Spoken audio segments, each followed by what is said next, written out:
Yo, I'm Jordan, and you're watching Jordan on the Daily, the channel where I give my opinions and thoughts on anime and Korean dramas that you didn't ask for, need, or want. But hey, I'm doing it anyway. This is the internet, the place where you can discuss things family and friends just don't give a damn about. This January, we're discussing Dr. Stone, Season 1.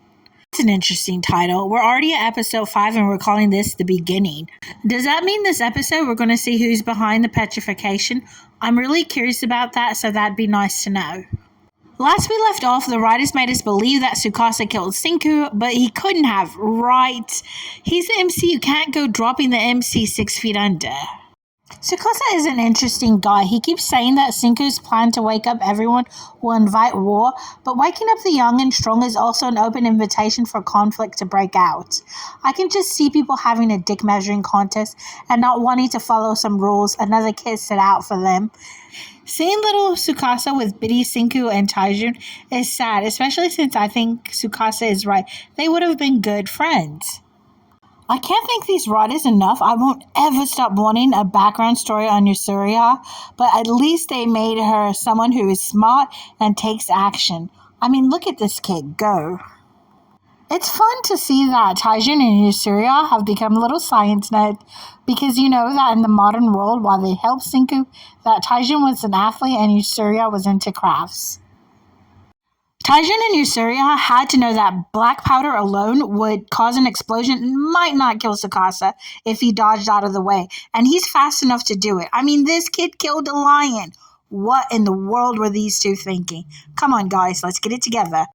Can't believe that Senku is actually dead. Yusuriya has to be the one to revive him somehow. He can't just be gone.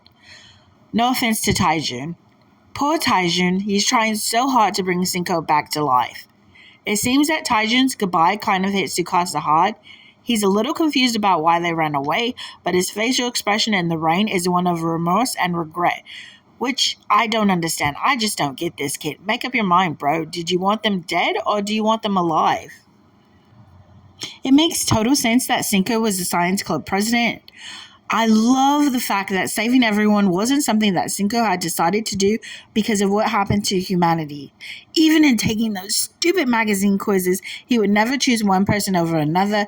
It's never an option, but I'd also choose everyone. There's always a C, even in A and B situations, unless it's maths. I knew it would be Yusuriya that would figure it out, but Taijun did have some good input, so I'm pretty proud of this kid. I completely forgot that miracle fluid had rejuvenation-like qualities they used to break Yusuriya's toe free. How brilliant that something that just seemed like a small little thing to show how close Taijun pays attention to Yusuriya is actually woven into another episode. That's a mark of good writing.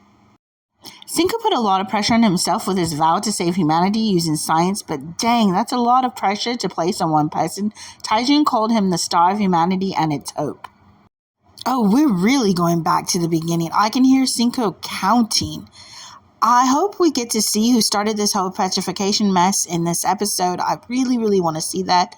Yo, our boy has his petrification down to the seconds. That is wild. I said it in yesterday's episode that there had to be something extra to break Senku free since alcohol is a man-made product, so it couldn't be the same thing that's used on the swallows. So I'm hoping we get to see what it was in this episode, since this is the beginning. It's insane to think that he decided to keep every single piece of stone that fell off his body to investigate. I'd like Senku to stick with calling it Year Zero, April 1st, and move on from there, because 507.38 AD is based on the modern calendar, which we're no longer in. We're in the stone world, so we should start building our nation based on that. Yo, where are you from? I'm dead. I love that Senku is excited about being the first human to be awake. Most people would freak out, but not this kid. The monkeys are so curious about Senku. I can't blame them. He does kind of look like a shiny monkey from their perspective. Again, we're reminded that Senku, despite his brilliance, has no stamina, and I love that he's thinking about Taijun and Yusuriya while they're still stoned in the past, and they're thinking about him while he's in a coma. I believe the miracle fluid worked since we saw his DNA restore itself. Senku is about to use science to make fire, and the monkeys are just like, yo, he's dumb. I'm in love with the little side screens where it says Shiny Monkey acquired stone tools. Shiny Monkey acquired rope. This is so funny. The Shiny Monkey acquired fire, but we're too slow to get meat. Stick with science, babes. You're best at it.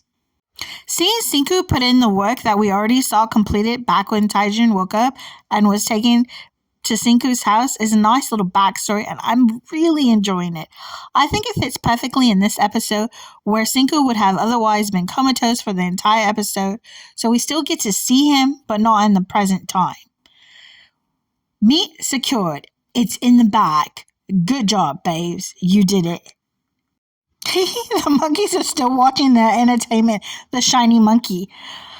It makes me beyond giddy that Cinco didn't introduce himself as a human to his monkey friends until he got food, shelter, and clothing. You know, the essentials to being a human. I guess Cinco is still in a coma. I'm looking forward to the next episode where he's back to himself. I'm Jordan, and you've just been watching Jordan on the Daily. I'll see you tomorrow, Ned.